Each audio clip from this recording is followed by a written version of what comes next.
बातम्यांचा बुलंद आवाज महा 24 तास।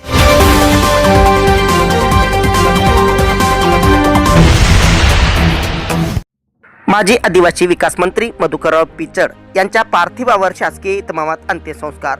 मुख्यमंत्री देवेंद्र फडणवीस यांनी वाहिली श्रद्धांजली। संस्कृत वंचितांच्या हक्कासाठी लढणारे व्यक्तिमत्व हरपले, मुख्यमंत्री देवेंद्र फडणवीस। माजी आदिवासी विकास मंत्री मधुकरराव पिचड यांच्या पार्थिवावर अकोले तालुक्यात राजूर येथील मधुकरराव पिचड माध्यमिक व उच्च माध्यमिक विद्यालयाच्या प्रांगणात शासकीय इतमामात अंत्यसंस्कार करण्यात आले। महाराष्ट्र राज्याचे मुख्यमंत्री देवेंद्र फडणवीस यांनी कैलासवासी पिचड यांच्या पार्थिवाचे राजूर येथील निवासस्थानी दर्शन घेत भावपूर्ण श्रद्धांजली अर्पण केली। ही अतिशय दुःखद अशा प्रकारची घटना आहे। मधुकरराव पिचड हे नाव महाराष्ट्राच्या राजकारणामध्ये दलित वंचित आदिवासींचा आवाज म्हणून त्यांच्याकडे पाहिलं जायचं। एक केवळ राजकारणी म्हणून नाही तर एक समाज सुधारक म्हणून देखील त्यांनी अतिशय चांगलं काम केलं। आपल्याला कल्पना आहे की आदिवासी समाजामध्ये शिक्षणाचा प्रसार व्हावा, वंचितांमध्ये शिक्षणाचा प्रसार व्हावा, याकरता त्यांचं कॉन्ट्रीब्युशन अत्यंत महत्त्वाचं आहे। आदिवासीच्या वनजमिनीचा विषय असेल, त्यांच्या इतर हक्कांचा विषय असेल, याकरता सातत्याने त्यांनी संघर्ष केला।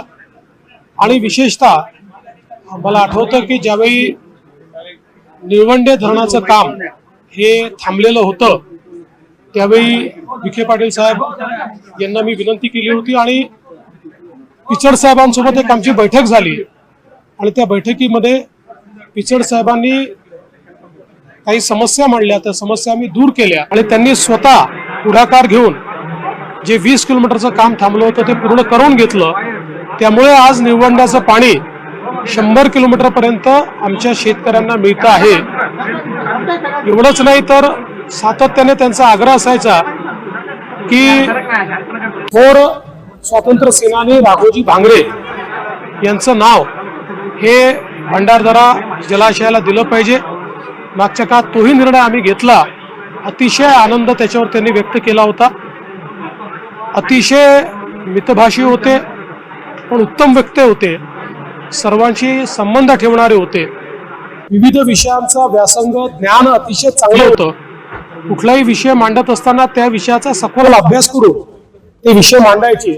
त्यामुळे निश्चितपणे महाराष्ट्राच्या राजकारणातलं एक सुसंस्कृत आणि वंचितांचा आवाज असलेलं अशा प्रकारचं व्यक्तिमत्व हे आज आपल्यातनं निघून गेलेलं आहे। याचं आम्हाला सर्वांना दुःख आहे। मी आमच्या सर्वांच्या वतीनं त्यांना विनम्र श्रद्धांजली अर्पण करतो। युतीचे सगळे आमदार एकीकडे शपथ घेत असताना विरोधी आमदार मात्र शपथ घेणार नाही अशी भूमिका घेतात।